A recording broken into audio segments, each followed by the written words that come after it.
everybody, it's Rob here bringing you an updated Bash Barbarian setup for the mid-season patch which will launch tomorrow on Monday. And they're bringing some pretty cool buffs here to the Tyraels Might and some other things. And I'm also getting asked a lot of questions how I reach my resistances and the new setups that I'm playing here and that I will be playing going forward, because Bash Barb is still one of the strongest builds out there, and for most people it's not going to be worth switching to Flay. We're going to get into all the details in this video. We also have a new planar variant with the Bleed Tyraels Might here that I'm going to be linking in the description. So as you guys may have seen in the patch, they're actually significantly buffing the Tyraels Might damage output, and it's already a very, very strong item even right now, this Tyraels Might, and it's only there to get even stronger. So this one is getting a double damage buff, and what you can also do with the Tyraels Might proc, it procs even more arrows and stuff, and what you can also do is get more bleed damage with your Berserk Ripping from this one. So there is a lot more bleed damage that can happen with the Tyraels Might, because you can take the direct damage arrow from the Tyraels Might and basically create a bleed synergy here. So you're also bleeding off or proccing bleed off the damage from the Tyraels Might, which is now doubled. So that is pretty cool. Then, as you may have known, there's also changes coming to the Holy Bolts Elixir, and this one is at the very high end, obviously a nerf, but they are also nerfing the pit HP simultaneously, so we shouldn't feel all much or are not heavily affected by this. So this is still one of the best builds, and I want to show you the entire setup and go over the planner here with you. So first thing you must know, guys, with the stats that I'm rocking here right now, I'm buffed. So this is all buffs here. This guy's just chasing me, man.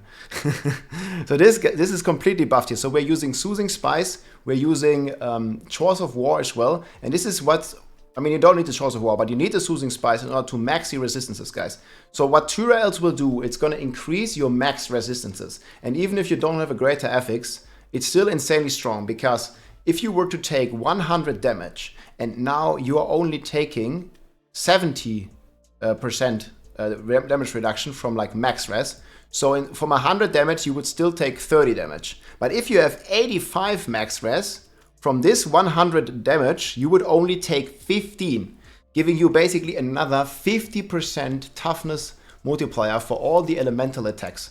So going from 70 to 85 resistance will get you double damage reduction again. So the Tyraels Might is already an extremely strong item and only getting stronger.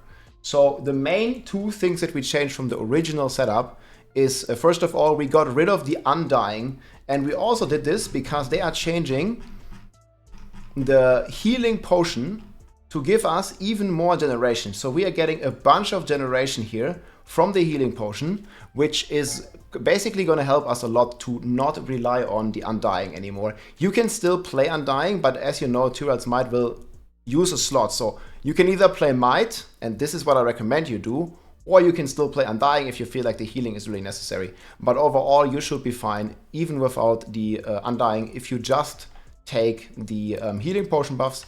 And you also have in the game the raid leader, which I'm going to take 2 points, and we took these points off the bleed passives because we are bleeding with our Berserk Ripping and with our Holy Bolts Elixir anyways, and the Holy Bolts Elixir is also going to continuously bleed our enemies. So we are taking those 2 points and picking it into raid leader, and this allows us to stay at full health more permanently, so we can proc the Tyraels Might, because that's the one condition that we need to fulfill. We need to be at full health for this item to work. So this one is extremely helpful, and it's going to buff us a lot. So next change we did obviously is change these skill trees to the raid leader. That's pretty easy. And then the only other like major change, obviously we're taking like a offensive paragon route here. I'm going to show this to you in the game. So the skill tree overall looks like this. We have Bash maxed still, Combat Bash with Hammer of the Ancients, of course, no knee rupture. We have maxed for Imposing, maxed Vigor, maxed Rallying Cry. We have 2 points in Challenging Shout. We have the Power War Cry. We have the 2 points in Raid Leader, 2 points in Swiftness. You can also take another point, but whenever you're Berserking and your Rallying Cry is up, and we have a lot of cooldown reduction, you should be fine. You should be already at the movement speed cap. But yeah, what you can do if you feel like you want to be even faster, or you don't reach the movement speed cap because maybe you don't have movement speed on your boots or something, then it's fine to just switch the points here and get more swiftness or get more healing, whatever you want. Slaying Strike, Pit Fighter, nothing changed, Cut to the Bone, Steel Grasp, Counter Offensive, Heavy Handed, and Wallop. So in the Paragon tree, we changed a little bit. So here we went the full offensive route again because we don't need armor, you just need the armor cap. It's pretty easy, 1 armor roll.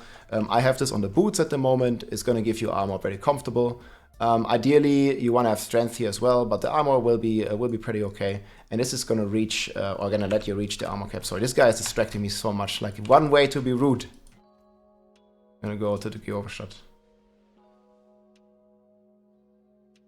That guy is going like crazy. Okay, derail lag spike. Anyway, that is gonna be the Paragon board right now. So we have the Hectic here on our boots, and this is gonna give us the armor for armor cap.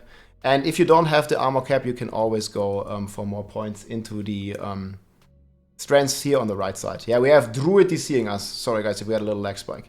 So then we have the Ira in this board, we have Might, we have Carnage, everything here is normal, we have Wrath, we have the Tenacity, and we have the Hemorrhage. And then up here we are rocking Martial with Blood Rage, and here you want to add the 1.3. And here is one change we did, we are now playing Disemboweled. This is for speed runs only at the moment, and this is going to allow us to have some crazy cooldown reduction for all of our shouts. And we are constantly bleeding the enemies with the Berserk Gripping, and this is extremely strong, and it's giving you, it's gonna like reduce your times by quite a significant margin. I think we reached like 90 seconds or something on all the Warcries, which has been a 90-second runs, and we have like just a couple seconds cooldown on the Warcries, which is pretty insane. And that is gonna help us out quite a lot.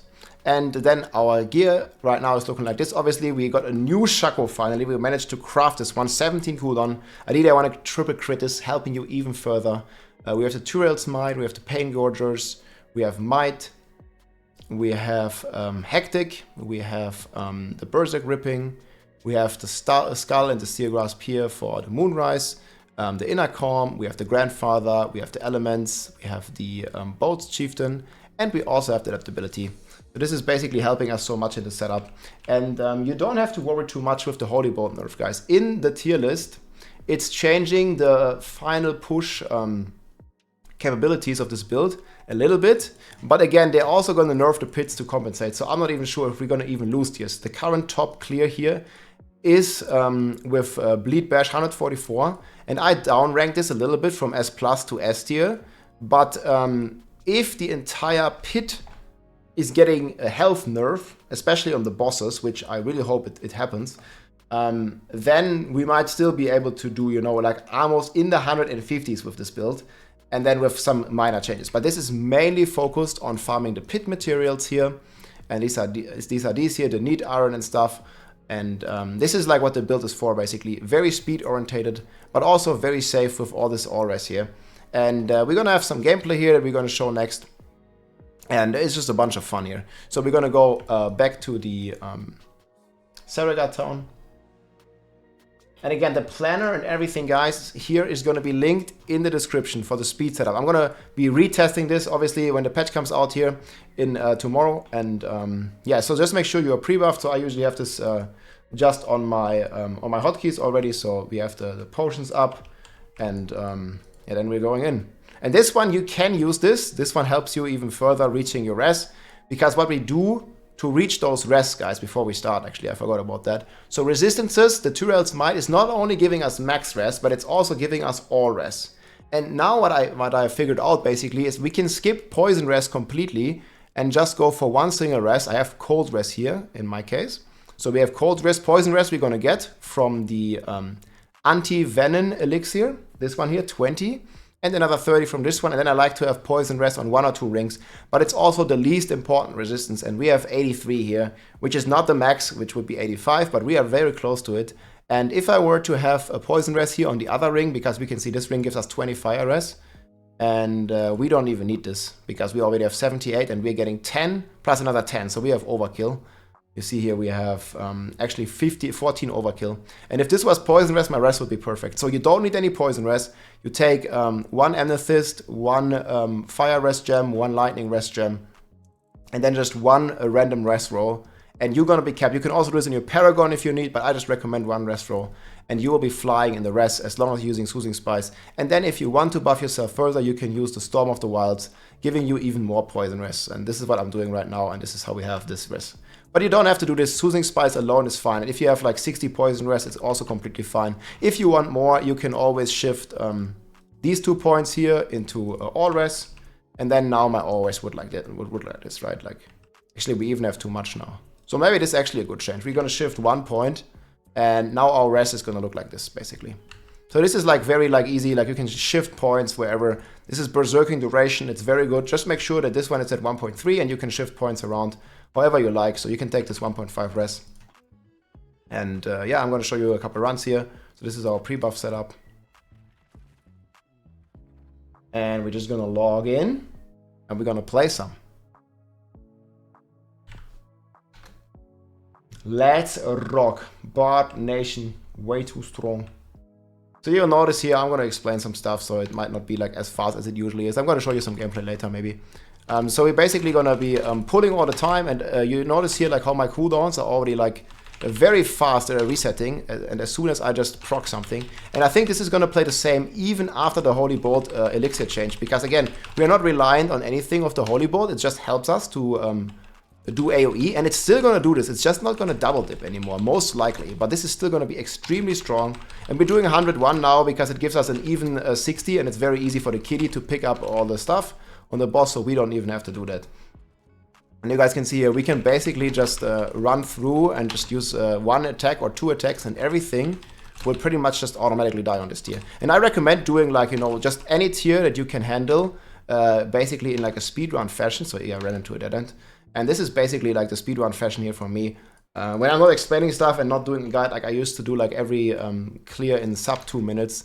We might do the same here for sure. But you know, like if I'm not explaining stuff to you, I do these runs even faster. But yeah, this is like pretty cool. You can also basically just shout at the enemies, and it's gonna trigger your Tyraels Might. And this is also pretty funny. Look at this here, for example. I'm not even attacking them, and they are basically just dying from the bleed. And this has been a pretty cool combination that you can use. Just to make sure even that the stuff even goes faster. And you see, boom, it's like an automatic reaction. And we basically just get to the boss here. And so this is a pure single target, so there's no Holy Bolt business going on that's going to change or anything. Like double dipping is only on the death of the monster. And we are not even proccing any Holy Bolt here on this boss. And well, that's how you kill the single target boss. And yeah, you want to aim for every run sub 2 minutes, wherever that takes you. For me, the sweet tier at the moment is this 101. And I really like this, like, you know, automatic trigger of all the stuff here that's happening with these. And yeah, I really like this stuff. And the build is amazing. I hope the lag was not too bad in the video, guys, because we are getting DDoSed from some druids. Yeah, that's pretty much what happened. I hope you enjoyed the guide, my friends. If you liked this video, make sure to subscribe, leave a like or a comment. I'm also live on Twitch almost every day, so come and say hi.